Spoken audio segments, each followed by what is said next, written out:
Salut, c'est Alexis, je suis un des cofondateurs de Contournement. Bienvenue sur notre podcast dédié aux technologies no-code dans lequel on reçoit chaque semaine des experts ou des entrepreneurs qui ont lancé leur projet grâce à ces outils. Par ailleurs, on propose également des formations si vous voulez vous y mettre vous aussi. Alors, dans ce 24e épisode, j'ai eu le plaisir de recevoir Jordan Chenevier, le CMO de Germinal, pour aborder un sujet que je voulais traiter depuis longtemps, le gros hacking. Et vous allez voir qu'il a plein de choses passionnantes à raconter sur le sujet, de manière très pédagogique, sans jargon et sans filtre, un peu à l'image de ce que propose Germinal, ce à quoi ils nous ont habitués. Alors Jordan parle aussi en détail des outils qu'il utilise au quotidien, des outils no-code évidemment, et vous comprendrez vite la proximité naturelle qu'il y a entre les gros hackers et les no-codeurs. Mais surtout, vous ressortirez avec plein de bons conseils pour l'acquisition de vos premiers utilisateurs, et comprendrez comment tous ces outils peuvent également servir à votre croissance. Allez, j'en dis pas plus et je vous laisse avec cette super discussion. Bonne écoute.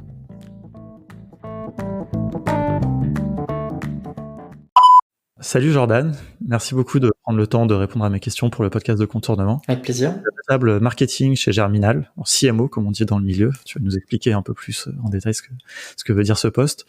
Alors en quelques années, vous vous êtes vraiment imposé comme les références dans tout ce qui est acquisition et gros hacking. Et surtout, ce que j'apprécie beaucoup, c'est que vous avez un univers, un ton bien à vous, et des prises de position tranchées que je trouve hyper intéressantes, qui résonnent pas mal aussi dans le monde du no-code, dans notre écosystème. D'ailleurs, il y a une vraie proximité entre la communauté des gros hackers et puis celle des jeunes, des no-codeurs et des no-codeuses. On a vu d'ailleurs sur nos Slack débarquer plein de gros hackers là, dans cette année, dans les mois qui ont précédé. Donc voilà, ça faisait longtemps que je voulais aborder vraiment la question du no-code par le prisme du gros et aussi expliquer du coup aux gens qui connaissent pas ce que c'est le gros hacking, l'acquisition, parler de tout ça. Donc j'étais hyper content quand notre stagiaire Ulysse nous a mis en relation parce que je me suis dit que c'était vraiment parfait d'en parler avec vous, avec toi. Voilà, donc d'ailleurs je lui dédie cet épisode puisqu'il a fini son stage il y a quelques jours. Merci beaucoup. Ouais. Voilà, c'était cool, il me donne l'occasion de discuter. Voilà, bah écoute, on va rentrer dans le vif du sujet, ça suffit pour l'intro. Alors pour commencer, est-ce que tu peux te présenter ?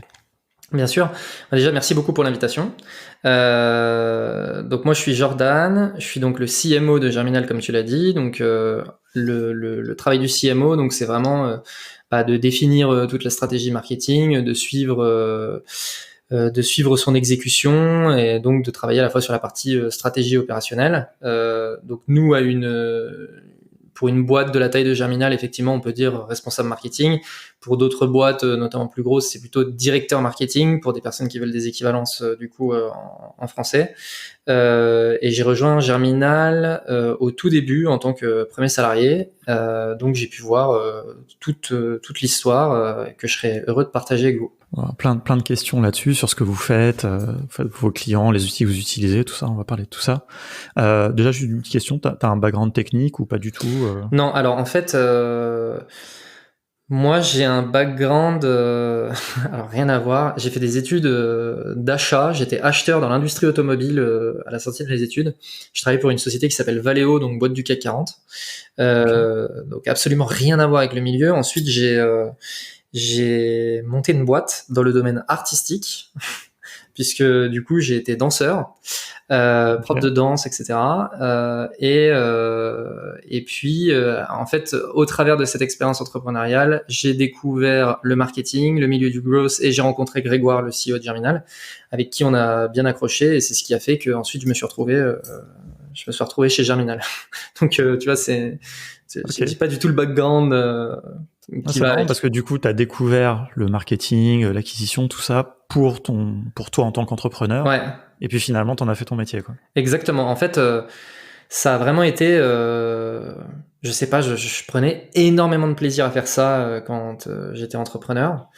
Et en fait, une fois que donc mon entreprise, je pense que tout le monde aura deviné, hein, mais après 2 ans, donc j'ai arrêté mon entreprise parce que ça fonctionnait pas. Mais après, pour moi, c'était une évidence qu'il fallait que je continue d'évoluer dans ce milieu parce que c'était passionnant, quoi. Et comment tu t'es formé déjà ? Enfin, en faisant, j'imagine, mais est-ce que déjà en premier, toi personnellement, et puis après on parlera aussi de ce que vous faites en termes de formation. Ouais, alors moi, je me suis formé en faisant beaucoup. En fait, j'ai une chance, on va dire, c'est que un gros élément du growth, c'est l'état d'esprit, et c'est beaucoup l'état d'esprit de l'exécution. C'est-à-dire, on se pose pas trop de questions, on tente le truc, tant pis si ça marche pas, on met son ego de côté, etc. Et moi, j'avais la chance, ou en tout cas, j'ai cette chance que ce soit un état d'esprit que j'ai même en dehors du travail. C'est-à-dire que dans la vie, c'est un état d'esprit que j'ai. Et donc, naturellement, en fait, je me suis mis à exécuter des trucs, même si c'était à moitié bancal, même s'il fallait fallait bricoler les choses avec des bouts de ficelle. Tant pis, j'y allais. Et en parallèle de ça, du coup, j'ai découvert le growth via le contenu de The Family, c'était il y a 4 ou 5 ans. Très bon contenu, voilà, ça c'était vraiment les références là, coup d'état, c'était incroyable. Donc j'ai découvert via les vidéos qui mettaient sur YouTube, et donc en fait j'ai découvert plein de choses que j'ai pu de nouveau tester de mon côté pour mon projet, et c'est comme ça en fait que j'ai appris. C'est intéressant parce que vraiment cet état d'esprit d'exécution, comme tu dis, plus le côté autodidacte, je pense que c'est des traits de caractère aussi qu'on retrouve vraiment chez les no-codeurs, bon, un peu au sens large vraiment aujourd'hui sur le web, l'entrepreneuriat du web, etc. Ouais, tout à fait. Et c'est pour ça que du coup, je te disais en off juste avant que le no-code, moi, c'est quelque chose qui m'intéresse beaucoup parce que, en fait, je sais pas coder. En tout cas, j'ai appris, j'ai passé beaucoup de temps à essayer d'apprendre le code, donc je comprends, tu vois, HTML, CSS et le JS. Mais c'est très limité, ça prend beaucoup de temps, et vu que j'ai cet état d'esprit dans l'exécution, en fait ça me saoulait de passer 1000 ans à essayer de faire mon script JS, et après tu vois j'ai découvert Zapier, des outils comme ça typiquement, bon voilà, et je suis tombé amoureux de ça, et donc effectivement je suis d'accord avec toi pour dire que le no-code ça rentre totalement dans cette idée-là de en fait on va s'affranchir de la barrière du code pour exécuter plus rapidement. En tout cas, moi, c'est comme ça que je le vois. Ouais, et toujours à des fins de lancer un projet au service de quelque chose, quoi. Tout à fait. C'est ça qui est vraiment intéressant. Bon, ouais, on va avoir plein de choses à se dire, hein, déjà, juste là, avec tout ce que tu m'as dit. Avant que tu nous présentes un peu plus Germinal et ce que vous faites, j'aurais bien aimé que tu m'expliques, tu me dises, un peu comme si j'avais 5 ans, ce que c'est le gros hacking. Voilà, c'est une question que ça fait longtemps que je voulais poser et que j'ai envie d'avoir dans le podcast. Bien sûr. Alors, déjà, ce qu'il faut comprendre, et on n'essaye pas de réinventer la roue, c'est que le growth, c'est du marketing. Voilà. C'est juste, moi, j'aime bien le présenter en disant, c'est une discipline du marketing. C'est-à-dire que à l'intérieur du marketing, tu as la communication, tu as plein de choses. Et à l'intérieur, du coup, tu as le growth. Et en fait, le growth, c'est la partie du marketing où on va se focaliser sur la recherche d'efficience. C'est vraiment ça pour moi qui est hyper important, je trouve, dans la définition, c'est cette recherche d'efficience. Et donc l'efficience, elle va passer par, comme tu l'as mentionné quand on dit growth hacking, donc il y a le mot hack, donc ça passe par le fait de trouver des hacks. Donc les hacks, ça va être essayer de trouver des raccourcis qui vont pouvoir nous permettre de toucher notre audience plus rapidement, de manière plus efficace, ou plus d'audience plus rapidement, plus efficace, ou d'augmenter la conversion, etc., etc. Donc en fait, on va travailler sur tous ces systèmes qui permettent de gagner en efficience. Et après, l'efficience aussi, elle va se trouver, et nous on travaille énormément là-dessus, hein, c'est toute la théorie germinale, j'ai envie de dire, c'est de dire en fait, on pense qu'on c'est possible de designer un système, vraiment d'avoir une méthodologie, un système qui permet, au-delà du hack, d'avoir de l'efficience dans tout ce qu'on fait, parce que en fait on a globalement compris toutes les limites techniques des outils qu'on avait à disposition, tous les pendants marketing, psychologiques, etc. qui fonctionnent chez les gens, etc., etc. Est-ce que c'est clair ? Ouais. Non, je pense que c'est assez clair. Peut-être que tu peux donner un petit exemple. Justement, nous, des fois, on dit, c'est surtout mon associé Erwan qui, quand il présente le growth hacking, ils disent le côté hack, c'est utiliser des moyens non conventionnels pour. Ouais, tout à fait. Alors, ouais, on a beaucoup utilisé cette expression, notamment au début de Germinal, en disant que nous, ce qu'on faisait, c'était du marketing non conventionnel, et par ça, typiquement, pour moi, l'exemple parfait, le plus simple à comprendre, c'est tout ce qui concerne les techniques de scraping de base de données. Donc le scraping, ça va être aller utiliser des outils, mettre en place des scripts, ou voilà. Enfin, maintenant, encore une fois, il y a plein d'outils no code qui permettent de pas avoir à faire de script et de quand même faire du scraping, mais d'aller récolter des adresses email dans des bases de données ou depuis LinkedIn, etc., dans des endroits où normalement c'est du travail manuel qui est un peu long, et donc là en fait on va chercher à automatiser cette démarche. Et donc ça, en fait, par rapport au marketing traditionnel, qui se focalise sur le copywriting, la créative, la communication, c'est totalement non conventionnel. Et si tu mixes les deux, tu commences à avoir des choses intéressantes. Exactement. Et donc après, exactement. Et après, nous, en fait, en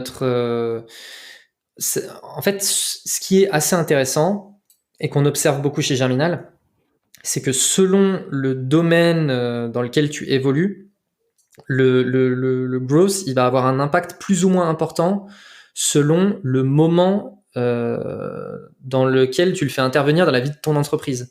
C'est-à-dire que pour certaines entreprises, faire du growth hacking au tout début de son histoire, c'est ça qui va permettre de faire la croissance, d'avoir une croissance forte et durable. Et pour d'autres types d'entreprises, il faut plutôt faire intervenir ça plus tard. Et je te donne un exemple un peu bête, mais souvent, notamment dans ce qui va concerner le milieu du luxe, exemple un peu basique, ce qui va être clé, ça va être la communication.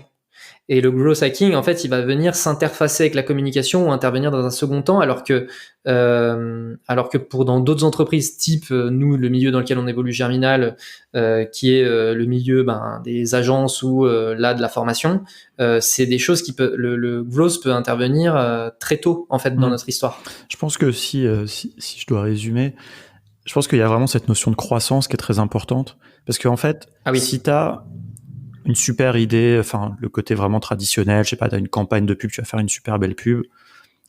Pub d'ailleurs, c'est pas un bon mot, mais on va dire que tu as un super message, tu vois, tu as un super copywriting, comme on dit, donc vraiment tu sais très bien écrire, tu as un beau produit. Le problème que tu as au début, c'est que tu n'as personne à toucher, quoi. C'est-à-dire que tu es tout seul. Oui. Nous, on est passé par là, par exemple, on a fait des formations. Et puis, comment on les vend? Au début, sur les réseaux sociaux, on a 0 follower. Je pense qu'il y a ce côté, vraiment ce point de départ, quand tu es à 0, comment tu fais pour acquérir et faire croître ta base de gens, je parle même pas de clients, ça c'est la deuxième étape, mais déjà de gens à qui tu peux parler, quoi. Ouais, tout à fait. En fait, il y a... Effectivement, je l'ai pas mentionné, mais dans le mot growth, ça veut dire croissance en anglais. Et donc le focus principal, je dis c'est une discipline du marketing, mais effectivement le focus principal avec le growth, ça va vraiment être la croissance de l'entreprise. Et donc pour ça, je vais pas trop rentrer dans les détails, mais il y a quelques frameworks qui permettent d'identifier, par exemple le framework le plus connu qui est le framework ARR, donc AARRR, qui est acquisition, activation, rétention, referral, revenu. Et en fait, ça c'est un framework. Quand on travaille en growth, en fait, on va travailler sur chacune de ces étapes. Donc, on va travailler sur l'acquisition de clients, sur l'acquisition de leads. On va travailler sur l'activation de ces clients, c'est-à-dire une fois que la personne est venue sur mon site, comment je fais pour la transformer en client. Donc on va travailler sur des logiques de conversion. Ensuite, il y a tout ce qui est rétention, comment faire en sorte que la personne elle rachète ou elle reste sur mon site. Typiquement Instagram, enfin globalement les réseaux sociaux, c'est la métrique principale qui suivent. La rétention, comment faire en sorte que les gens se connectent 50 fois par jour sur mon appli. Ils restent longtemps, fassent des actions. Exactement. Et ensuite on a le referral, donc c'est faire en sorte que les gens en parlent. Donc là, on va pouvoir, exemple un peu typique, c'est Uber avec le offrez 10 € et recevez 10 €. Donc forcément, je vais en parler à mes amis puisque je vais leur faire un cadeau et eux, en fait, sans le savoir, ils vont me faire un cadeau aussi. Et puis après, il y a la logique de revenu, donc ça va être les upsells. Donc une fois que j'ai acheté quelque chose, comment faire en sorte que la personne, je vais lui faire augmenter son panier moyen, etc. Mais tout ça, on voit bien que ça rentre dans une logique de croissance de l'entreprise. Et un élément qui est extrêmement important dans le growth, donc il y a deux choses. C'est effectivement dans la partie acquisition, donc le premier A, ça demande quand même une maîtrise technique des canaux d'acquisition. Donc c'est pour ça que dans le growth, on trouve souvent des personnes qui sont assez techniques, notamment sur tout ce qui est plateforme publicitaire, etc. Parce que y a quand même une barrière à l'entrée aussi à l'utilisation de ces plateformes publicitaires, parce que mettre les mains dans Facebook Ads, c'est quand même pas facile au début à comprendre. Donc ça c'est le premier élément. Il y a une maîtrise des canaux d'acquisition. Et après le deuxième truc, c'est que c'est une démarche qui est hyper scientifique. Là aussi, à la différence du marketing traditionnel qui d'ailleurs c'est assez triste parce que j'en profite pour faire une petite parenthèse, mais quand on voit par exemple Ogilvy qui est grand publicitaire des années 60, etc., il a écrit un bouquin, j'ai perdu le nom, mais je veux vraiment le recommander, c'est vraiment un super bouquin, il s'appelle je sais plus, Bon bref, je vais essayer de vous le retrouver. Donc Ogilvy a écrit un bouquin dans les années 60 où il montre bien que lui, en tant que publicitaire, il faisait des affiches, etc. Il était vraiment dans une démarche scientifique, mais en fait cette démarche scientifique, elle s'est un petit peu perdue dans le temps, et on est vraiment rentré dans le marketing dans des choses très dans de l'intuitif en fait. C'est-à-dire j'ai l'intuition que ça va marcher, ou on vient essayer de raisonner de manière un peu particulière pour essayer de justifier pourquoi on prend telle et telle action. Là en fait le growth c'est complètement, on va complètement mettre de côté ses opinions, etc. Ce qui compte c'est la démarche scientifique, et donc c'est pour ça que notamment les outils d'analytics, donc pour analyser le comportement des personnes sur notre site, combien de personnes on a réussi à convertir, combien de personnes on a réussi à faire venir, sur quel message, sur quel voilà. Tout ça et analyser toutes ces données. En fait, c'est via l'analyse de ces données qu'on va être en mesure de prendre des décisions qui sont objectives. Et ça, c'est vraiment un élément hyper important de la démarche. C'est ce côté, je gagne en efficience, donc je suis dans l'exécution à fond. Ça demande une maîtrise un peu technique et marketing, encore une fois, psychologie humaine et tout. Et la partie scientifique de j'analyse ma donnée, je suis capable de tirer des conclusions sur mes données, je rentre dans un niveau de granularité suffisant pour pouvoir tirer des tendances.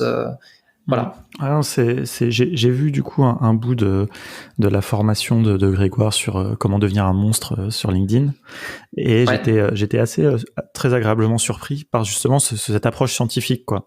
C'est-à-dire que moi au début, j'avoue que je savais pas du tout à quoi m'attendre, et franchement j'ai trouvé ça assez génial, tu vois, parce que tu dis ok, ça se trouve ça va être juste des recettes un peu, tu vois, parce que globalement c'est assez obscur comment fonctionnent les algorithmes des réseaux sociaux. Totalement. Et donc, je me suis dit, ok, comment les gens, ils savent? Est-ce que il y a des gens chez LinkedIn qui expliquent comment ça marche? Je pense pas, c'est pas trop dans l'intérêt. Et du coup, j'ai compris, vraiment, il explique comment vous avez déduit, et lui a déduit, enfin, toutes les choses qu'il présente, tu vois. Et ensuite, ce qui m'a intéressé, en plus, c'est qu'il donne un cadre.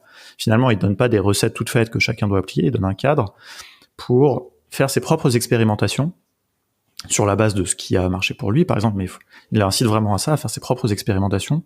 Et il y a un côté vraiment très scientifique qui m'a impressionné, quoi. Ouais, et puis là dans le cas de LinkedIn et de Grégoire, faut aussi se mettre en tête quelque chose, c'est que faut toujours partir du principe aussi que les choses ne sont jamais figées dans le temps, et que c'est pour ça que une règle qui vaut aujourd'hui, elle sera probablement différente dans 2 mois. Et il y a des personnes qui comprennent très bien ça, c'est les personnes qui font notamment du SEO, puisque à chaque fois qu'il y a un changement d'algorithme de Google, j'étais numéro 1 sur Google, il y a un changement d'algorithme, je me retrouve sur la 3e page, mince, bon du coup il faut que je revoie toutes les règles que j'avais en tête et que je redesign tout, et voilà. Donc rien n'est figé dans le temps, et c'est pour ça que le test et la capacité d'exécution, c'est des éléments qui sont extrêmement importants, parce que et la capacité d'analyse aussi. Et la capacité d'analyse, tout à fait. Mais en tout cas, là, ça nous est déjà arrivé de travailler avec des entreprises où les services marketing, ils voient une règle, par exemple, sur Google, on a vu que, ou non, sur LinkedIn, pour continuer sur LinkedIn, sur LinkedIn, on a lu que, en fait, ce qu'il fallait, c'était faire ça. Du coup, on va définir une stratégie là-dessus. Et puis, en fait, la définition de la stratégie, elle prend 6 mois, et le moment où il se lance, en fait, l'algo, il a changé 3 fois. Ouais. Et donc, c'est pour ça que être vraiment dans de l'exécution et tester non-stop, c'est vraiment quelque chose qui est hyper important, parce que du coup, ça permet d'identifier le moindre décalage de la règle. C'est-à-dire que, tiens, là, pendant 3 mois, ce truc-là, il a fonctionné parfaitement, et là, ça fait 2 semaines de suite qu'il fonctionne plus. Ça veut dire qu'il y a un truc qui cloche, on va tester des nouvelles choses. Et en fait, là, Grégoire, en fait, lui, il teste tellement non-stop des choses sur LinkedIn qu'il est capable de tirer des conclusions sur la façon dont ça fonctionne, par rapport à aussi son analyse, comme tu l'as dit, mais il sait aussi pertinemment que ce qui vaut aujourd'hui vaudra peut-être pas dans 3 mois. Et donc, c'est pour ça que nous, là, la formation LinkedIn, elle a une importance forte, c'est que on dit aux gens que de toute façon, nos formations, elles seront mises à jour. Et que c'est vraiment quelque chose qui est extrêmement important, parce que vous achetez une formation, je sais pas, le cas typique de Udemy, moi j'ai déjà acheté de la formation sur Udemy et tout, ok, je vais acheter une formation sur apprendre à faire de la guitare, les guitares c'est toujours les mêmes. Donc une formation qui est sortie il y a 6 ans, si elle a 1000 votes positifs, je vais me dire c'est celle-là qu'il me faut. Une formation Facebook qui est sortie il y a 4 ans, en fait elle vaut plus rien. Si elle a pas été mise à jour, c'est mort. Oui. Ouais, non, c'est intéressant. D'ailleurs, il y avait un exemple, il me semble, parce qu'il y a aussi, en plus, comme tu dis, tu vois, ça bouge, et il y a aussi beaucoup de préconceptions ou de rumeurs ou de trucs. Il y avait un exemple qui était hyper intéressant. Bon, on m'avait dit plein de trucs sur est-ce qu'il faut mettre des liens ou pas mettre des liens dans un post LinkedIn. Et là, je veux dire, quasi scientifiquement, entre guillemets, enfin, il montre comment il a un peu désamorcé cette rumeur. Il a étudié et fait différents posts, différentes expérimentations pour montrer que oui, tu peux mettre des posts des liens dans ton post. Et c'est pas ça qui va faire plonger le reach de ton post. Et j'avais trouvé ça hyper intéressant. Enfin, il explique, bon là, je le dis un peu n'importe comment, mais il explique ça très bien. Il parle même de un truc de faisceau d'indices, un truc comme ça, une espèce de méthodologie. Enfin, j'ai trouvé ça hyper scientifique mais pas du tout rébarbatif, tu vois. Je sais pas, ça m'a convaincu. Voilà, je voulais partager ça. Non, c'est beaucoup de. Enfin, c'est quelque chose que. Enfin, le marketing, c'est beaucoup. Moi, je trouve qu'il y a quand même beaucoup de bon sens en fait. C'est-à-dire que c'est pas du tout. Enfin, en toute humilité, je dis ça, hein, mais en fait, nous, on est des consommateurs. Et nous, en fait, on voit comment on réagit par rapport aux choses au quotidien. Et donc, naturellement, en fait, quand on voit que quand on fait telle chose sur LinkedIn et qu'on a tel type de réaction, et qu'ensuite on prend un petit peu du recul et qu'on se dit ah mais oui, mais en fait, c'est le truc typique, mais les 2 premières phrases, LinkedIn va te montrer les 4 premières lignes et ensuite va faire un sandwich de ton post avec le petit voir plus. Naturellement, tu vois quand tu es sur LinkedIn que quand tu as une espèce quand sur ces 4 lignes, tu as un truc qui t'accroche, tu vas l'ouvrir le post et tu vas le lire. Et tu vois, et en fait, du coup, naturellement, tu vas te dire, attends, faut que je fasse la même chose pour arriver à générer de l'engagement. En fait, du coup, tu vas te mettre à tester des approches comme ça. C'est que des choses où je veux dire les cas typiques de. Enfin, vous êtes sur Facebook, il y a une pub d'un produit, une pub vraiment bien foutue, une vidéo assez canon. Je vais cliquer sur la pub et là, je vais tomber sur une page où on va me dire il reste moins 50% sur les 13 prochaines minutes. Je vais me dire oula, attends, j'ai 13 minutes pour agir. Vas-y, le produit là, 20 euros, 20 euros. Bon alors, au pire, j'ai perdu 20 euros. Qu'est-ce que c'est 20 euros? Vas-y, j'achète. Et on voit bien en fait tous ces trucs psychologiques qui nous arrivent, et donc en fait il faut constamment se projeter dans ce genre de choses et effectivement analyser derrière. Mais tu vois, ça passe par des choses un peu bêtes, mais ne serait-ce que sur, encore une fois pour prendre l'exemple de LinkedIn, plus ton post est vu et plus il y a d'interactions sur ton post et plus il va te toucher du monde. Bon du coup la métrique à suivre c'est ton reach ou portée en français. Et en fait tu vas regarder cette métrique là et en fait tu vas tout de suite voir si ton post il a atteint son objectif ou pas. Je fais une petite parenthèse, tout à l'heure je disais un bouquin de Ogilvy, je me souvenais pas le nom, je viens de le retrouver. Le bouquin s'appelle Ogilvy on Advertising, donc Ogilvy sur la publicité en français, et j'encourage tout le monde à le lire. C'est un bouquin vraiment top parce que c'est un publicitaire qui avait pas internet, qui avait pas les outils d'analytics qu'on a aujourd'hui, mais qui malgré tout était dans une vraie grosse démarche scientifique. Et je trouve que c'est une bonne inspiration. Super, c'est un bon premier conseil pour les gens pour s'y mettre. Bon, écoute, tout ça est hyper intéressant. Il y a un point peut-être il y a un truc que j'ai noté dans ce que tu as dit, c'est il peut y avoir un côté sombre aussi dans tout ça, quand même. Tu sais, dans le truc quand tu dis les 13 minutes, tout ça, il y a aussi des trucs cognitifs, tu vois, on peut jouer sur des biais cognitifs, des choses qui peuvent être un peu limites, quoi. Mais... Oui, après, en fait, tout l'enjeu par rapport à ces choses-là, c'est en fait il y en a 2. Le premier c'est son éthique, ça c'est le premier élément, et le deuxième c'est l'image de marque. Parce que bon, moi qui viens pas du milieu du marketing, au début, j'avoue que moi j'avais plutôt une image négative du marketing. C'est-à-dire que quand j'ai lancé mon entreprise, je me disais que j'allais être capable de faire du business sans marketing. Enfin c'est le truc un peu bête, mais on y a tous cru. Mais oui, mais on y a tous. Mais voilà, tu vois, en fait, on croit tous que, en fait, ça passe pas par le marketing et tout. Mais non, en fait, tout est régi par du marketing. Et moi, un truc qui me fait rire aussi, c'est quand j'ai des gens, par exemple, dans mon entourage, j'ai une illustratrice en freelance dans mon entourage qui, en fait, une fois dans une interview, avait dit non, mais bon, moi, ce que je fais, c'est plutôt éthique. C'est pas comme la publicité. Et moi je lui disais mais en fait quand t'envoies tes scripts à des éditeurs, tu crois que tu fais quoi en fait? T'es en train de te vendre. c'est ça aussi le marketing. C'est-à-dire que quand on envoie un CV à une entreprise, une lettre de motivation, c'est du marketing. En fait, au quotidien, on essaye de se vendre, etc. Alors après, oui, effectivement, on n'est pas une marque de cigarettes et on essaye de faire croire aux gens que, désolé pour les fumeurs, on n'essaye pas de faire croire aux gens que fumer c'est la liberté. Bon, voilà, mais moi, je pense déjà au fait que en 2020, ce genre de choses, les gens voient tellement de pubs au quotidien qu'ils se rendraient compte que des messages comme ça, c'est quand même vraiment, vraiment limite. Donc bon, il y a ce côté un peu éthique et puis ouais, et le côté image de marque aussi qui est hyper important. Donc oui, comme je le disais, il y a moi j'aimais pas trop le marketing et pour moi image de marque, ouais, bon voilà.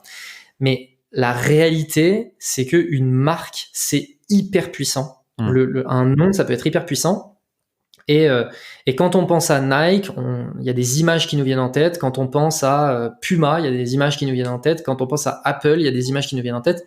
Et donc, est-ce qu'on a envie que l'image associée à notre entreprise, ce soit ce compteur avec il reste 13 minutes. Et en fait, quand j'y retourne le lendemain, je retombe sur le même compteur, il reste 13 minutes.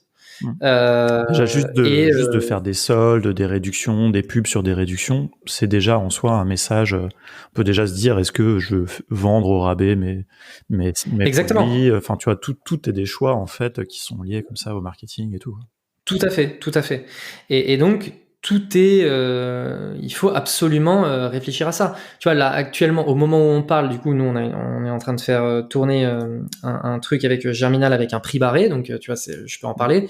Mais nous là, le gros sujet chez nous, on met un prix barré. Pourquoi ? Parce que on considère que on est encore dans une phase de bêta avec notre produit, et donc on n'est pas capable de, en fait, on ne peut pas faire la promesse à la personne que le produit sera exactement parfait comme nous, on souhaite pouvoir lui délivrer. Donc, on fait un deal avec les gens en leur disant, écoutez, le produit, il est peut-être pas parfait, mais on vous garantit qu'on va tout faire pour qu'il soit parfait, et on va tout faire pour qu'il soit parfait pour vous. Du coup, on vous fait un prix, et vous acceptez le fait qu'il est pas parfait pendant un temps. En fait, tu vois, l'approche, c'est pas du tout la même. Bien sûr. C'est-à-dire que là, tu as ton prix barré, mais c'est pas il reste 13 minutes, moins 50% avant rupture de stock. Tu vois, c'est pas du plutôt tout un message de sincérité et d'honnêteté par rapport exactement. à ce qu'on a. Donc tout est constamment à remettre dans du contexte, etc. Et effectivement, après, même d'un point de vue technique de growth hacking, il y a des gens sur du scraping de données, vu que j'en parlais tout à l'heure. Ils font des trucs, tout ce qui concerne le Cambridge Analytica, l'affaire Cambridge Analytica, par exemple. Je recommande le documentaire sur Netflix qui concerne cette histoire, un documentaire incroyable. En fait, les mecs, ils ont réussi à faire élire Donald Trump en faisant du scraping massif et de l'analyse de données, etc. Bon, là, voilà, où est-ce que je positionne mon curseur par rapport à ça ? Ouais, non, c'est très impressionnant au niveau de la collecte de données. Là, c'est vraiment du hack. En plus, sans pirater Facebook, ils ont tiré profit des failles, des largesses de Facebook, on va dire, à l'époque sur les données. Mais après, ce qui est très impressionnant dans ce cas-là, on sort un peu du gros hacking, mais c'est l'analyse et le traitement de ces données pour recouper, faire des profils et toucher d'autres gens. Un peu ces fameuses audiences similaires que Facebook lui-même propose, quoi, mais bon, un peu en mode boîte noire, etc. Là, ils l'ont fait ça à grande échelle et de manière extrêmement fine, quoi. Ouais, non, mais ça, c'est vraiment le côté hyper impressionnant. C'est-à-dire que ceux qui sont derrière les algos d'analyse de Cambridge Analytica, mais mon Dieu, quoi, c'est incroyable. Ils sont allés, ils ont une compréhension des choses, mais qui est inégalée, quoi. Ouais, il y en a, ils dorment plus très bien maintenant, par contre, mais oui, c'est un autre problème. Bon, on a parlé de plein de choses hyper intéressantes, mais avant qu'on passe un peu sur les outils et justement qu'on rentre tout ça sur le côté no-code, dis-nous un petit peu justement, Germinal, ce que vous faites, un peu pour résumer, parce que là, on a un petit peu tourné autour. Et, ouais. Concrètement. Alors, nous, Germinal, sur les 2 premières années de vie, donc en gros jusqu'en mars, 2020, on accompagnait les entreprises dans la mise en place et l'exécution de stratégies de growth. Donc ça passait par ce qu'on appelle des missions commando. Donc en fait, c'était des missions en temps normal, nos missions, elles durent entre 4 et 6 semaines. Et en fait, c'est 4 à 6 semaines hyper intensives où on va se voir une fois par semaine. Et en fait, on va se voir une fois par semaine et on va définir par rapport aux différents enjeux, à la marque, etc., un plan d'action pour la semaine. Et en fait, nous, ce qu'on fait derrière, c'est entre deux rendez-vous, on va en interne déployer des actions. Donc, ça va être déployer des landing pages, donc des pages de vente, des publicités, des petits hacks auxquels qu'on va identifier, des campagnes de mailing, enfin peu importe. Et ensuite, chaque semaine, on va lancer des nouveaux tests. Et pendant qu'un test est en train de tourner, on est en train d'analyser le précédent. Et donc, chaque semaine, on arrive avec un nouveau niveau d'analyse et cette analyse-là va nous permettre de définir les prochains tests. Puisque du coup, on aura fait des tests qui auront complètement échoué. Donc, on se dira, OK, ça sert à rien de creuser. On aura eu des tests qui auront été pertinents et on se dira, OK, donc là, maintenant, comment on peut faire pour optimiser ça et augmenter le taux de conversion, augmenter l'acquisition, etc. Donc, voilà. Démarche, encore une fois, hyper scientifique. Donc, ça, c'était vraiment sur les 2 premières années. Donc, on a une équipe en interne qui s'occupe de faire ça. Donc moi au début j'étais growth, donc je m'occupais de mettre en place les différentes actions, et puis ensuite je suis passé en responsable client. En interne c'est ce qu'on appelle des growth strategists, donc c'est des personnes qui s'occupent de définir les différentes stratégies et de s'interfacer avec les équipes pour s'assurer que la stratégie qui a été définie est correctement mise en place. Et là depuis le mois de mars on a une activité on a un peu shifté, on a une activité de formation qui a été lancée, donc on vendait des formations, donc une formation Facebook, Google, etc., des formations comme ça uniques que tu peux acheter à l'unité. Et en fait, beaucoup de personnes qui nous achètent nos formations viennent parce que en fait, ce qu'ils souhaitent, c'est vraiment comprendre notre méthodologie de travail chez Germinal. C'est-à-dire que aujourd'hui, on a la chance d'avoir une réputation qui est en fait, on est un peu des brutes, on va vite, on est à fond dans l'exécution, ce qu'on exécute c'est plutôt bien fait, on a une vraie capacité d'analyse, tout va très vite, on est hyper processisé, etc. Ce qui est génial. Mais du coup, les gens, en fait, et notamment les personnes qui n'ont pas les moyens de prendre une presta chez nous, se disent bah ouais, mais c'est cool, mais moi j'aimerais bien pouvoir faire la même chose. Et donc, ils achètent nos formations avec l'espoir que ils sauront s'approprier notre méthode de travail. La réalité des choses, c'est que quand on achète une formation Facebook Ads, on apprend à faire des Facebook Ads peut-être à la méthode Germinal, mais qui n'est pas non plus une méthode révolutionnaire. Il y a beaucoup de personnes qui l'appliquent. Mais la clé, en fait, dans notre méthode, c'est pas la maîtrise d'un canal. C'est la méthode, c'est la méthodologie qu'on utilise au global. Notre état d'esprit, etc. Et donc, ce qu'on a fait, c'est vu qu'en interne, on processise tout, on documente tout pour permettre à n'importe qui de junior qu'on recrute de devenir opérationnel hyper rapidement. Et ben en fait, on a mis au point un outil, en fait, un produit qui s'appelle l'antichambre et qui en fait donne l'accès à l'ensemble de notre catalogue de formation, mais aussi l'ensemble de notre méthodologie, nos benchmarks. C'est-à-dire que nous, au quotidien, on analyse, je sais pas, on a un client dans le domaine bancaire, et ben on va classer ça dans un tableau en disant ok, actuellement dans le bancaire on a tel taux de conversion sur nos pubs Facebook, tel taux de conversion sur nos pubs Google, etc. Et ça nous permet au quotidien de pouvoir nous dire ok, ça c'est le chiffre à battre, ça c'est la moyenne du marché, c'est le chiffre à battre. Et donc nos clients, quand on les conseille, on est capable de leur dire bah écoutez, vous là sur nos pubs Facebook on a un taux de clic de 2%, sachant que la moyenne du secteur bancaire elle est à 1, donc nos pubs là en ce moment elles cartonnent. Et donc, on a en fait, on a designé tout un produit autour de ça. Et en plus de ça, on y a ajouté une partie qui était très demandée, qui est la partie communauté. Donc, on a une communauté privée où les personnes sont en contact au quotidien avec nos équipes. Et donc, si jamais tu as besoin de te faire challenger sur quelque chose, il y a quelqu'un qui est là pour te donner des tips. Et on partage nos chiffres, on partage... voilà. Ok, super. Moi, c'est très clair. Petite question justement pour commencer à parler des outils. Qu'est-ce que vous utilisez pour la formation ? Ça, c'est plus, je demande un peu aussi à titre de curiosité. Ouais. Comme on est là-dessus aussi. Ouais, alors, donc encore une fois, vu qu'on est vraiment dans de l'exécution et on va vraiment chercher à faire les choses le plus rapidement possible, en gros, ce qu'il faut se dire, c'est que nous, là, l'antichambre, donc notre produit l'antichambre, il est sorti en 8 jours. Et ça, c'est grâce à des outils de no-code. Donc nous, au quotidien, pour faire nos sites web, on utilise Webflow. Okay. Donc Webflow, tous nos sites, toutes nos pages de vente et tout sont faites sur Webflow. Ensuite, on a, pour gérer le back-office des formations, puisque c'est des formations en e-learning, Donc, il faut héberger les formations, qu'on traque l'utilisation des gens, que les gens puissent s'inscrire, accéder au contenu, payer, etc. On utilise Thinkific, ça s'appelle. Thinkific, c'est un équivalent de Teachable. Ouais, d'accord. Vous en êtes content? C'est marrant parce que Shuba de la chaîne Digital Wink m'en parlait il y a quelques jours justement. Elle me disait qu'il fallait absolument que je teste ça. Nous, on utilise Podia, qui est un petit peu comme Teachable mais en simplifié. Mais pareil, dans cette logique d'exécution, on aime bien Podia parce que ça va très vite pour mettre des contenus en ligne et tout. Mais ok, un petit retour sur Thinkific. C'est le feu. Okay. Non, mais en fait, ouais, Thinkific, je pense que c'est la plateforme la plus aboutie. En fait, ce qu'on fait systématiquement, pareil, dans la démarche de gagner du temps, nous, ce qu'on fait quand ok, on cherche une plateforme pour héberger nos formations, faire du tracking, etc. Nous, on se forme beaucoup chez Germinal. Et donc, en tête, on va tout de suite penser à c'était quoi les meilleures expériences de formation qu'on a vécues.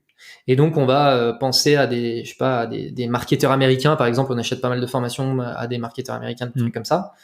Et en fait, on va se dire, ok, eux, ils utilisent quoi? Et donc, on va aller sur leur site, on va vérifier, on va aller dans le code source, on va aller regarder, parce que dans le code source, il y a forcément un endroit où il y a écrit l'info.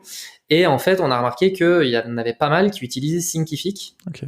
Et l'expérience, elle était vraiment géniale, quoi. Et donc, en fait, on s'est dit, bon, eux, ils l'utilisent. On va partir du principe qu'ils ont fait le taf avant nous. Donc, posons-nous pas trop de questions. Mettons Thinkific. De toute façon, on a vu que même quand on se projette, parce qu'au début, on sait pas si ça va marcher, même quand on se projette, bon, et du coup, si ça marche, de quoi on va avoir besoin? On va avoir besoin de la connexion API, on va avoir besoin de machin. Ok, est-ce que ça se gère sur Thinkific? Oui, ok, let's go. Et la décision, elle se prend assez rapidement. Ça, c'est un bon point. Souvent, on incite les gens à regarder ça quand ils étudient des outils. C'est tout un sujet, hein, l'étude, quels outils choisir pour mon projet, comment constituer sa stack, un peu no code. Et souvent, on dit ça, regardez les intégrations, les capacités d'intégration. Alors, soit par API, soit est-ce qu'il y a une intégration native dans Zapier. Ces choses-là, ça donne des super indices parce que, en général, des outils qui n'ont pas ce genre de truc, je pense qu'il faut s'en méfier. Et puis surtout, ça va limiter l'utilisation, quoi. Mais je trouve que ça montre pas en plus une logique. Moi, j'aime bien les outils qui sont très ouverts. Donc, il y a cette logique de proposer, tu vois, de s'interconnecter à d'autres choses, quoi. Exactement. Et moi, tu vois, mon premier réflexe, je suis un grand fan de Zapier. Mon premier réflexe, c'est je vais sur Zapier et je vais voir s'il y a Thinkific. Ouais. Ah non, c'est super. C'est parce que je sais en fait qu'à partir du moment où l'outil est sur Zapier, il y aura possibilité de bricoler des trucs assez rapidement en fait. Ouais, c'est clair. Donc ça c'est pour l'hébergement. En fait, ça permettra de compléter, mais ça permettra de compléter ce qui éventuellement ne serait pas possible à faire dans Thinkific directement. Par ailleurs, et c'est ça qui est super aussi, ça permet d'étendre les fonctionnalités, quoi. On peut faire plein de choses. Tout à fait. Donc ça, c'est concernant l'hébergement des formations, le fait, les lecteurs, etc. Et ensuite, là, pour la partie antichambre, donc en gros, ce qui se passe, c'est quand tu arrives sur l'antichambre, tu te crées un compte. Du coup, il faut qu'on puisse te prendre ton paiement, sachant que c'est un paiement récurrent, parce que c'est un abonnement. Ouais. Donc, il faut trouver l'outil qui va te permettre de prendre de l'abonnement récurrent. Et ensuite, il faut un espace privé pour les utilisateurs. Ouais. Et donc, ok, comment on fait? Et en fait, on a trouvé, sachant que nous, l'idéal, ça aurait été de trouver un outil qui nous permette d'avoir un espace privé, mais dans Webflow, parce qu'on maîtrise parfaitement Webflow. Et donc, on a trouvé un outil qui s'appelle MemberStack. Et donc, MemberStack, c'est un outil qui te permet de prendre du paiement récurrent. Donc, les personnes, elles peuvent s'inscrire. En fait, globalement, ils te mettent à disposition une pop-up d'inscription, une pop-up de connexion. Donc sur une page, tu mets ta pop-up d'inscription et puis sur une autre page, tu mets ta page de connexion et puis là, t'as le login et le mot de passe. Et en fait, c'est complètement transparent parce que c'est intégré dans Webflow, mais c'est du MemberStack. Et ensuite, ce que MemberStack te permet de faire, c'est de rendre privé des URL. Donc, quelqu'un qui n'est pas enregistré, qui ne s'est pas connecté via le sign-in MemberStack, en fait, va se retrouver et accède à une URL qui est privée, et ben naturellement MemberStack va détecter cette personne grâce aux cookies et à l'IP et va le renvoyer vers la page de connexion.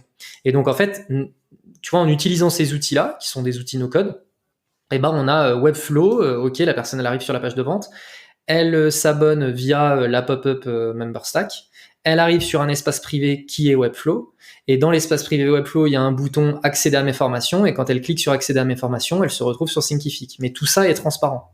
Ok, donc il y a une connexion directe entre Webflow et Thinkific, je sais pas, par une URL, un truc comme ça, qui fait que les gens, ils ont pas besoin de se reconnecter sur Thinkific. Exactement. En fait, au début, pour tout te dire, au début, là, quand on a lancé, ce qui se passait, c'était que quand la personne elle se connectait avec MemberStack, elle achetait donc elle prenait un abonnement sur MemberStack, ensuite moi sur Zapier, je l'onboardais, donc je l'intégrais dans Thinkific. Donc ça lui créait un compte Thinkific mais via Zapier parce que il y a pas de connexion entre les deux outils. Et donc la personne en fait, elle recevait 2 emails, elle recevait un email qui lui disait bienvenue à l'antichambre et un email qui lui disait bienvenue dans nos formations. Et en fait, il fallait qu'elle se crée un mot de passe séparé pour accéder aux formations. Et en fait, le truc, c'est que cet email-là, les gens, parce que on sait tous, on voit tous comment on est. Hein, quand on reçoit l'email de bienvenue, on l'archive parce que tous les emails de bienvenue disent la même chose. Ouais. Donc là, en fait, ce qui se passait, c'était que les gens, ils faisaient ça, mais sauf que du coup, quand ils voulaient accéder aux formations, ils nous disaient mais je comprends pas, ça me demande un mot de passe, je croyais que j'avais accès aux formations à l'intérieur du truc, vous êtes en train de m'avoir et tout. Et nous on disait mais non, mais c'est bien inclus, mais c'est juste que t'as pas créé ton mot de passe, t'inquiète et tout.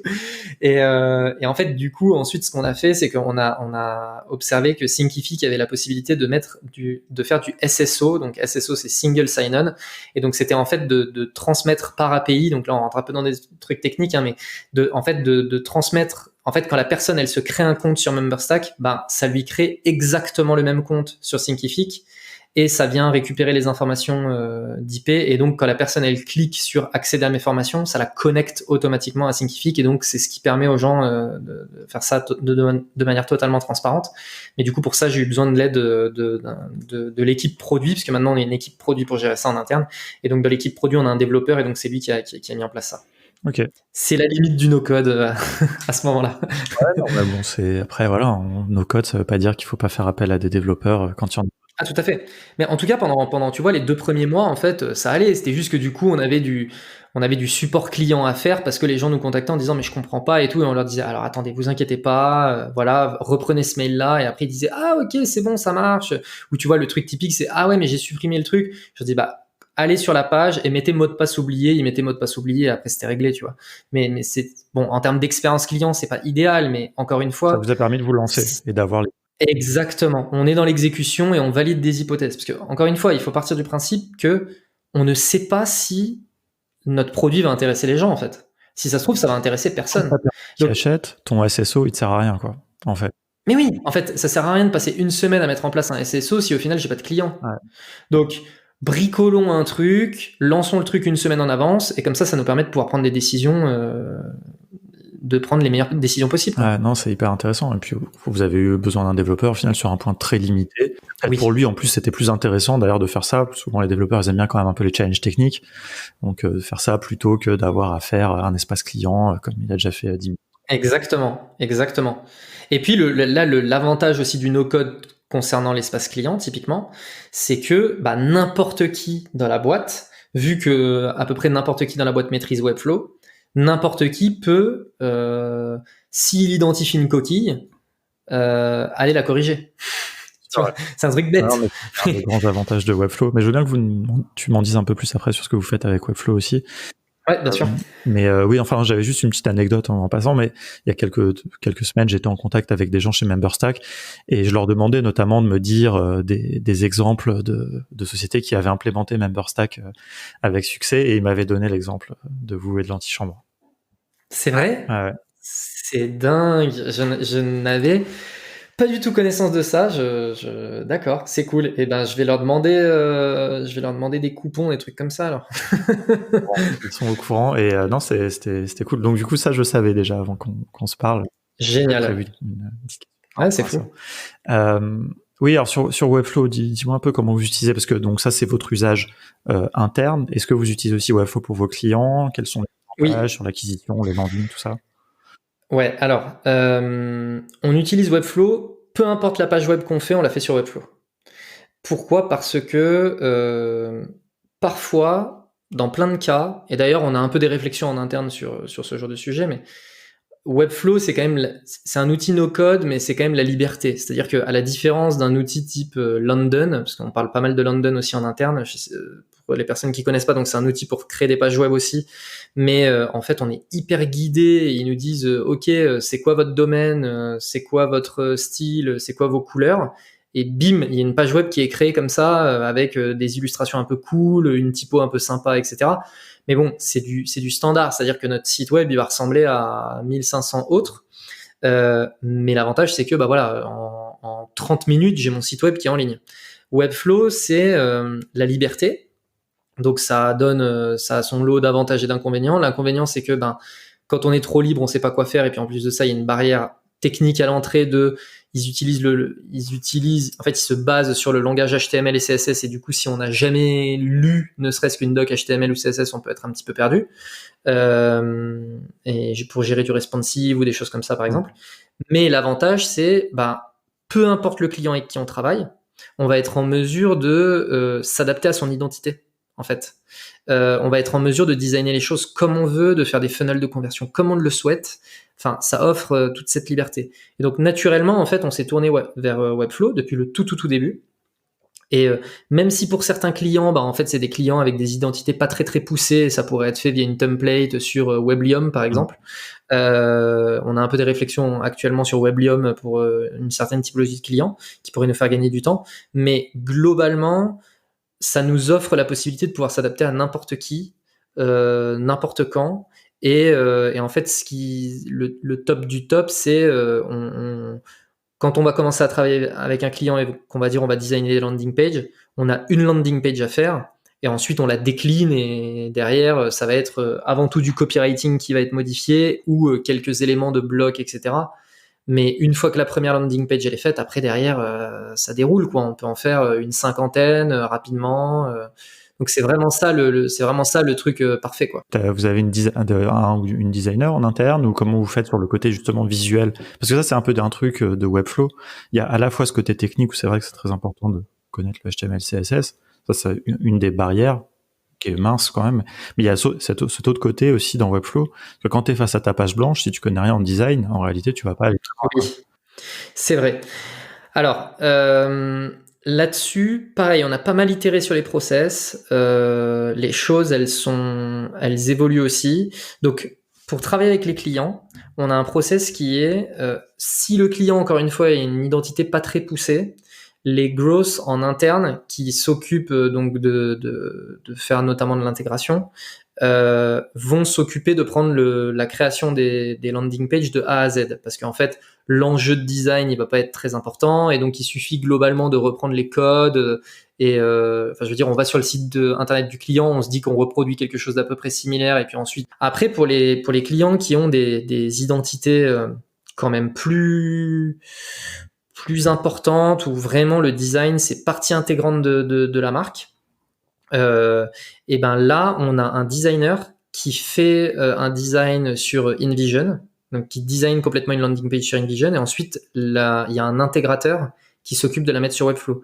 Et en fait, sur InVision, pareil, il te donne le HTML et le CSS, donc en fait c'est globalement du copier-coller. Donc ça, c'est ce qu'on fait avec les clients. Et après, moi, dans ma team market, je travaille avec Léo, qui était d'ailleurs qui est un ami à moi avec qui j'avais monté ma précédente boîte avant de travailler chez Germinal. Et lui, en fait, c'est un designer et intégrateur. Et donc, en fait, lui, il s'occupe de designer directement dans Webflow. Ça, c'est le meilleur. En même... Ça, c'est... Ah ouais, non mais ça c'est parfait. En plus lui il est vraiment excellent. Et donc si par exemple vous allez sur le site germinal.io ou antichambre.germinal.io, tout a été fait par Léo, le design, l'intégration, etc. Et en fait voilà, le mec est juste c'est un malade, il est vraiment beaucoup trop fort. Et ça c'est vraiment le cas idéal. Moi au début que je travaillais chez Germinal, du coup on n'avait pas de designer, à part pour des cas vraiment hyper spécifiques. Tu vois, par exemple, on a travaillé pour la société La Laitière. Bon, La Laitière, entreprise très à l'ancienne, le design c'est hyper codifié, machin. Donc là, on avait mis un designer sur le coup. Mais sinon, moi, je m'occupais directement de faire design et intégration moi-même depuis Webflow. Je suis pas designer, j'ai une sensibilité au design qui est ce qu'elle est.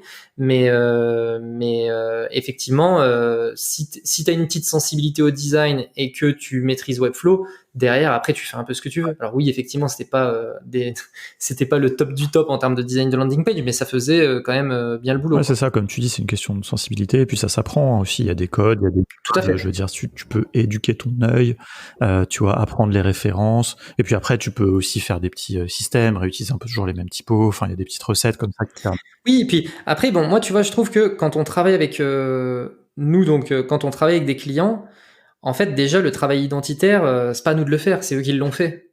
C'est-à-dire que nous, on va pas leur réinventer leur identité. Nous, il faut qu'on applique leur identité sur une nouvelle stratégie qui sont pas encore exploitées.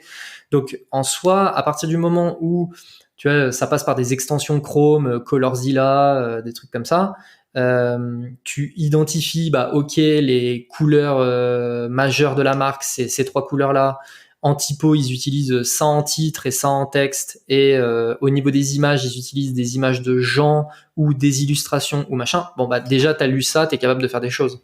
Ouais, non, carrément. Ouais, non, je suis vraiment. C'est hyper intéressant de voir vraiment cet usage de Webflow bien aligné sur un peu les avantages et un peu les limites aussi que tout à fait. Ce que je voulais parler, c'est d'un autre point, alors forcément qu'il faut qu'on aborde, c'est l'automatisation, parce que c'est un peu le trait d'union, on va dire, un peu entre les gros hackers et les no-coders. Totalement. C'est ces outils-là, notamment Zapier, qui font vraiment, je trouve, enfin, souvent les gros hackers qui arrivent chez nous, on voit qu'ils ont toujours souvent des bons niveaux sur ces outils-là, parce qu'il y a eu un vrai enjeu, une vraie application. Donc, dis-nous un peu ce que vous utilisez, dans quel contexte, que ce soit pour vos clients, pour vous, enfin. Alors nous, l'outil d'automatisation ultime, c'est Zapier. Je pense que toutes les personnes de votre communauté, ça doit être pareil. Gromat aussi qui est très fort aussi dans la communauté no code. Ah ouais, c'est vrai. Alors j'ai déjà checké, mais j'ai jamais testé. Nous, par contre, on a testé un autre truc. Je me souviens plus le nom.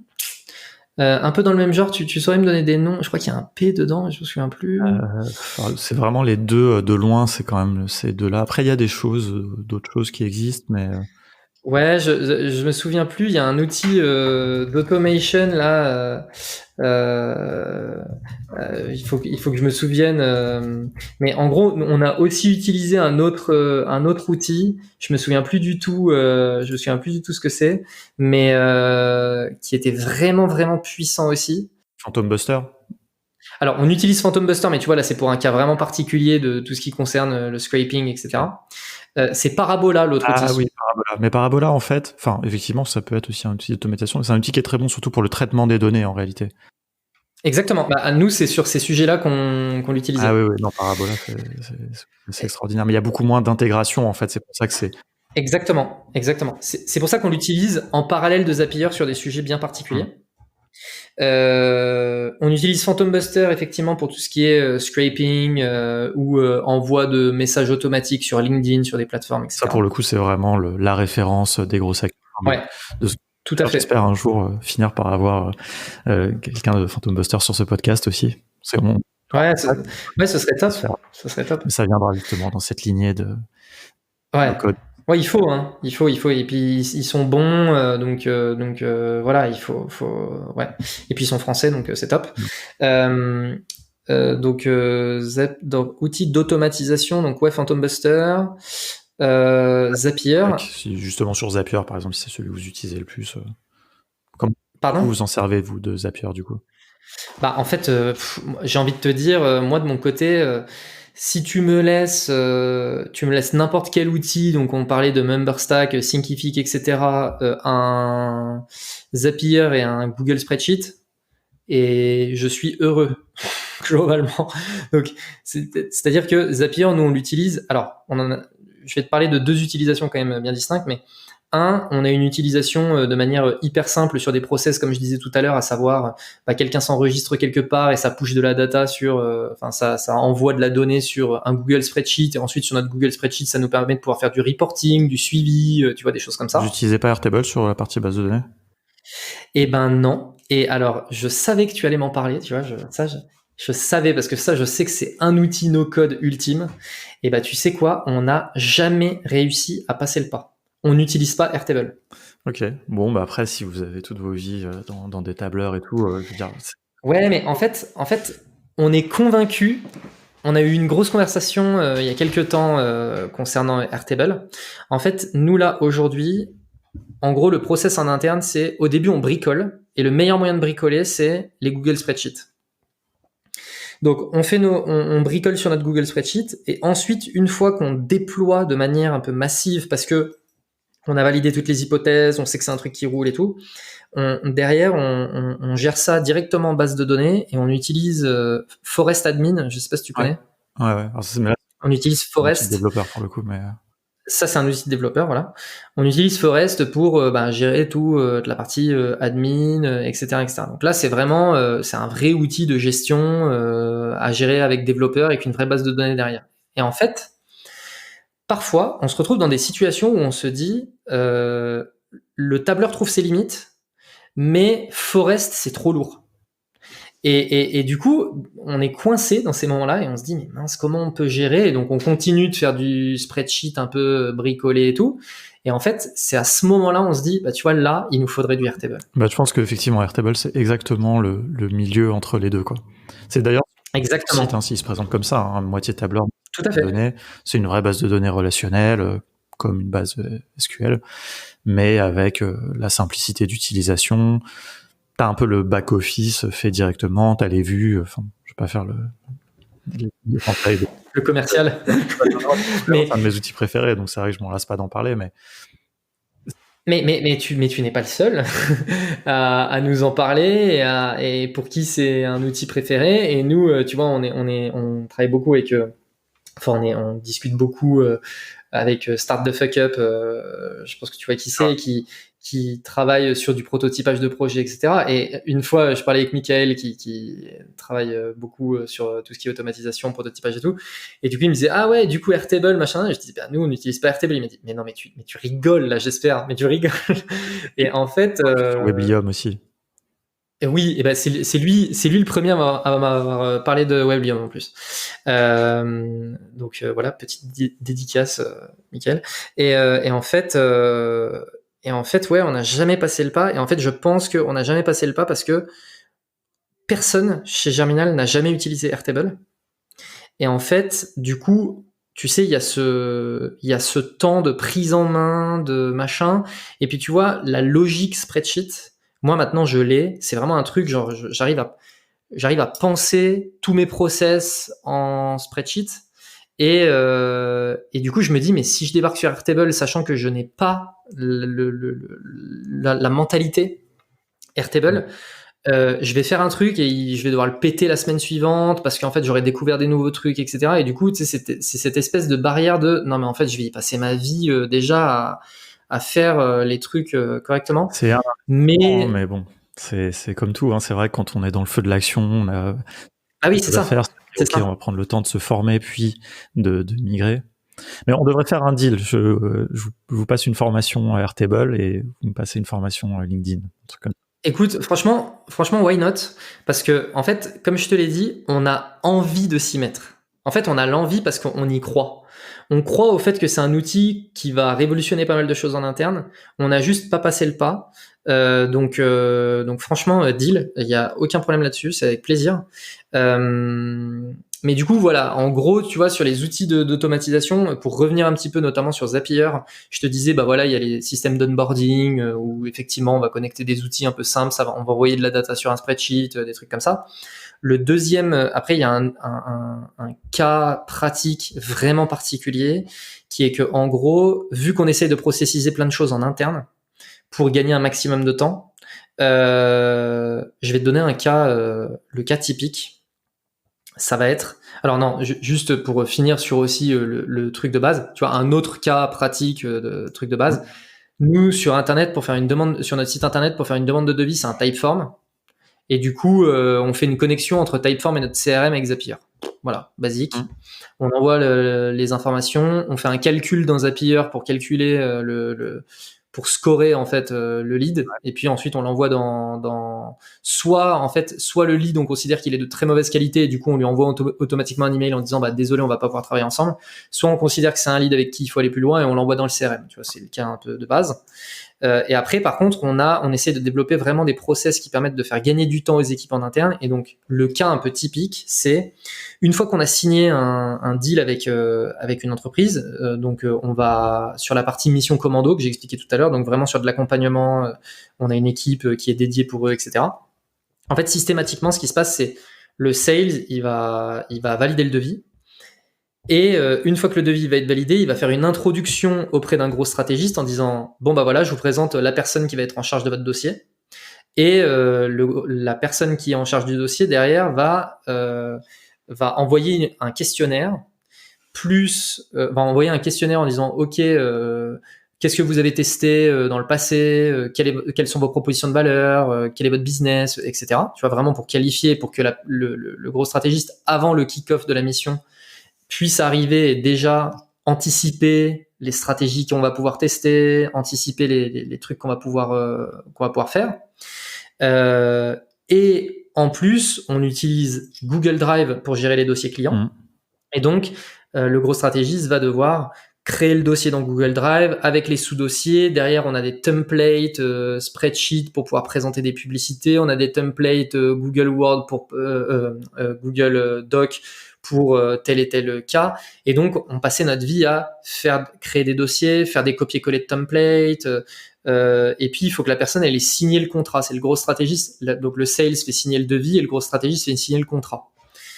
Et en fait, du coup, il fallait changer les variables dans le contrat, etc. Et en fait, du coup, avec Zapier, on a fait exactement la même chose. En fait, le sales, il remplit, donc il fait signer le devis. Une fois que le devis est signé, il remplit un typeform. Dans ce typeform, il met le prénom du gros stratégiste, l'email du gros stratégiste, combien d'itérations on va faire avec la personne, etc. Et en fait, le client reçoit un email du gros stratégiste, mais en réalité qui n'a pas été envoyé par le gros stratégiste. En fait, ça part de la boîte mail du gros stratégiste, mais le gros stratégiste n'est pas au courant. Et en fait, ça lui envoie un email automatiquement avec « Ok, je vais avoir besoin de ça. Veuillez trouver ci-joint le contrat ». Et le contrat a été fait automatiquement avec un outil qui s'appelle FormStack. Donc sur FormStack, on a notre template de contrat avec les variables. Et avec Zapier, on remplace les variables, on l'exporte en PDF, on le met en pièce jointe d'un email. Et ça vient créer les différents dossiers, les sous-dossiers, copier les templates, etc. dans Google Drive. Donc en fait, le gros stratégiste n'a rien fait, juste le sales a rempli le typeform et derrière tout le process est fait. Et donc derrière le client répond ah ok, enchanté Mathilde par exemple qui est gros stratégiste chez nous. Enchanté Mathilde, vas-y, je réponds à tes questions, etc. Et là, voilà. Et donc Mathilde n'a pas eu à faire tout ce travail manuel, tout est fait de manière automatisée. Donc tu vois, c'est un peu les deux cas de figure. Okay.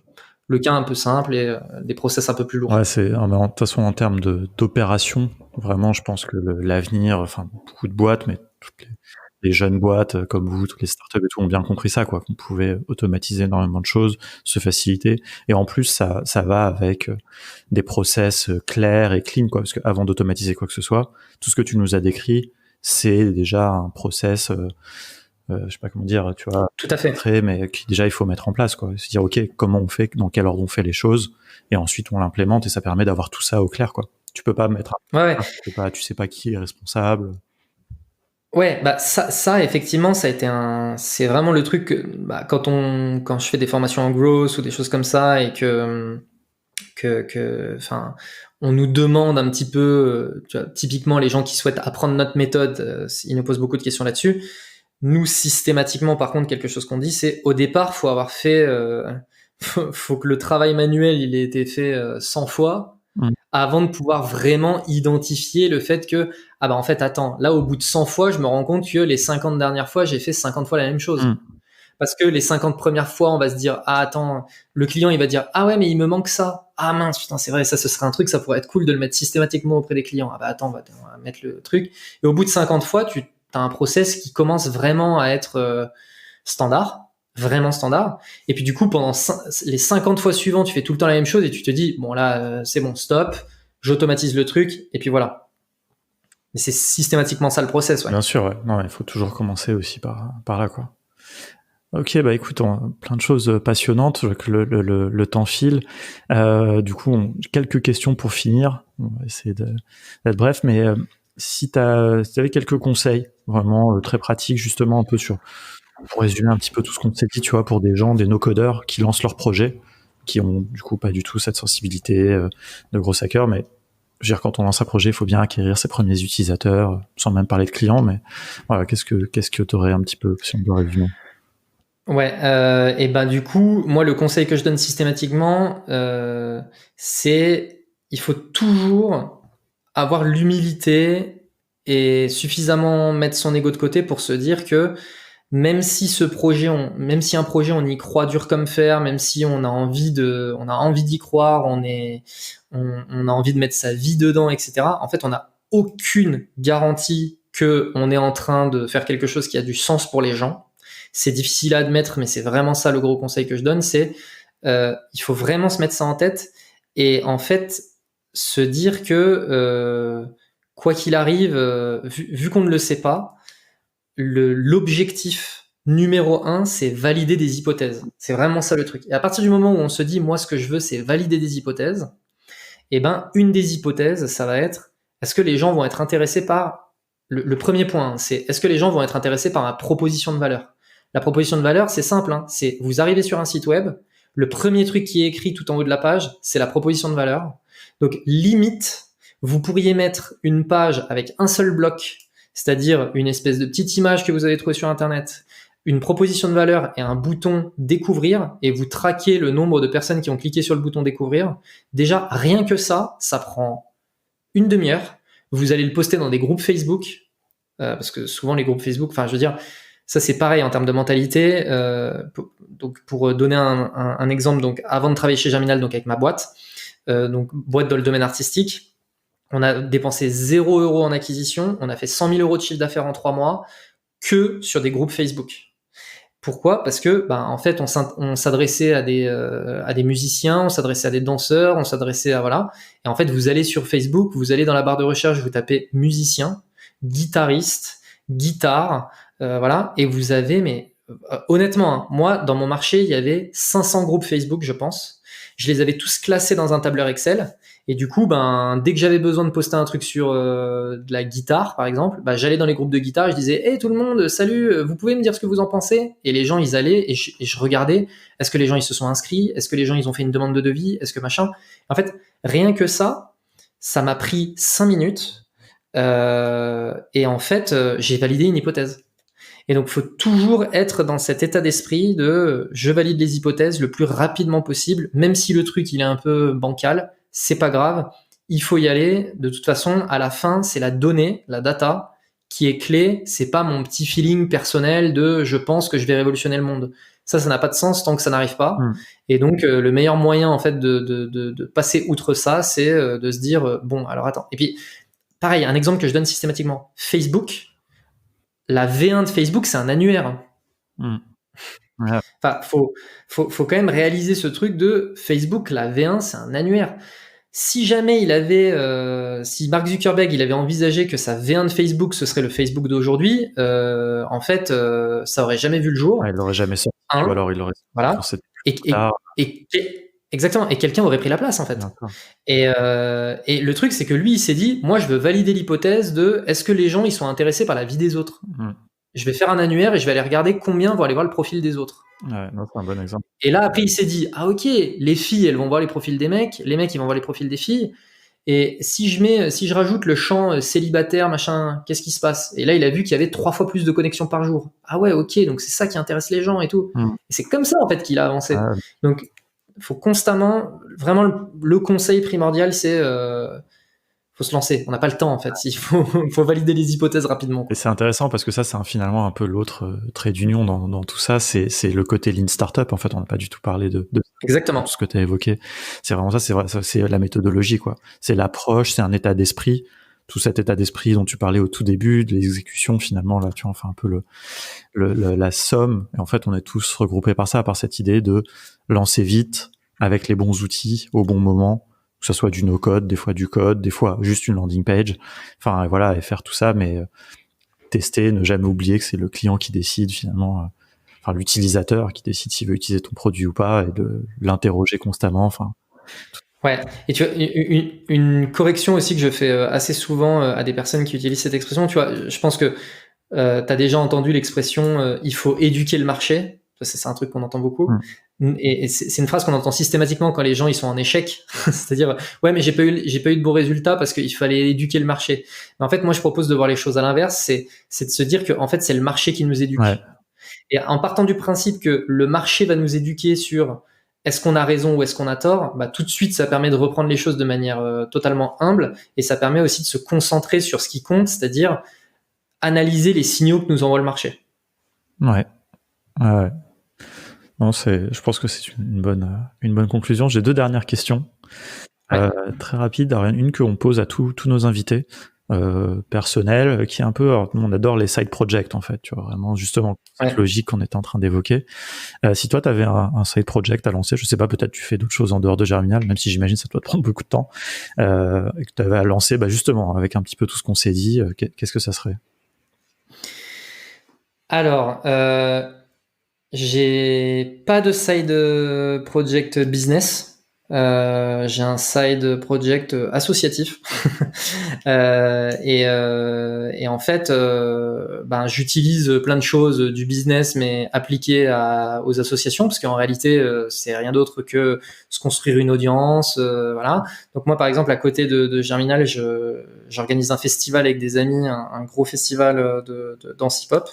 Avec des amis, et du coup ben on utilise Webflow, on utilise Zapier, on utilise pour notre ticketing, on utilise des outils pour gérer ben, tout ce qui est billetterie, etc., parce que c'est un assez gros festival.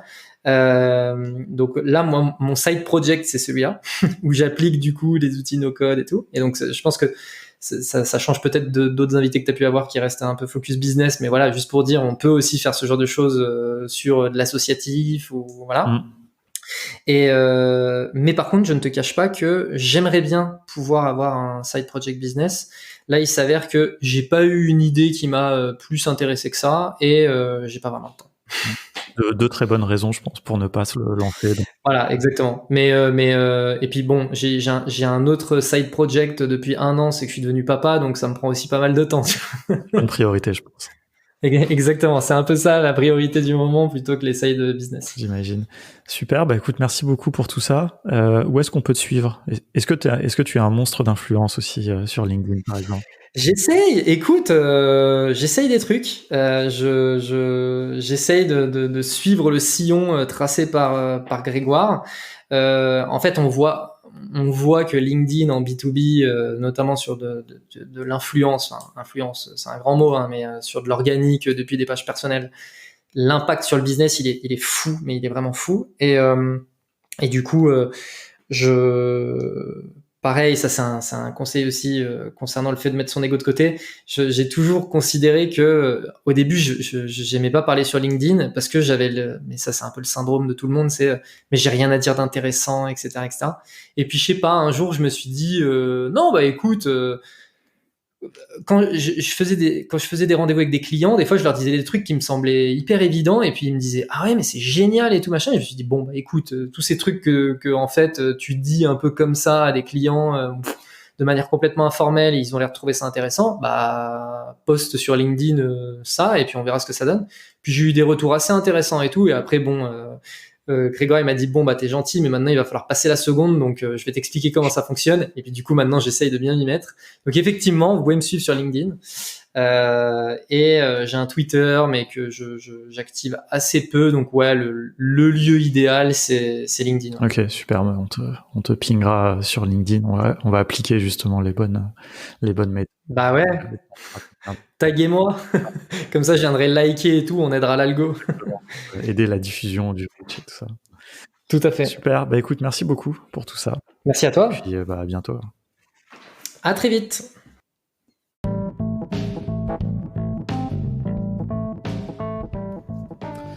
Ah ouais, vous avez écouté jusqu'au bout. Merci beaucoup, ça fait plaisir. J'espère que ça vous a plu surtout. Alors si ça vous a intéressé, ce que je peux vous proposer, c'est de rejoindre le Slack de No Code France et le channel podcast Contournement pour qu'on continue cette discussion. Vous nous disiez ce que vous avez pensé de l'épisode et puis si vous avez des questions, pourquoi pas. Voilà, on peut continuer à discuter de tout ça. Et si ça vous a donné envie peut-être de maîtriser un petit peu plus ces outils No Code, si c'est pas déjà le cas, hein, peut-être que vous êtes déjà un expert, eh bien, n'hésitez pas à aller voir notre site contournement.io. Vous verrez qu'on propose différentes formations pour que vous deveniez vous aussi un expert ou au moins que vous puissiez maîtriser ces outils pour lancer vos propres projets. Voilà, je vous dis à très bientôt.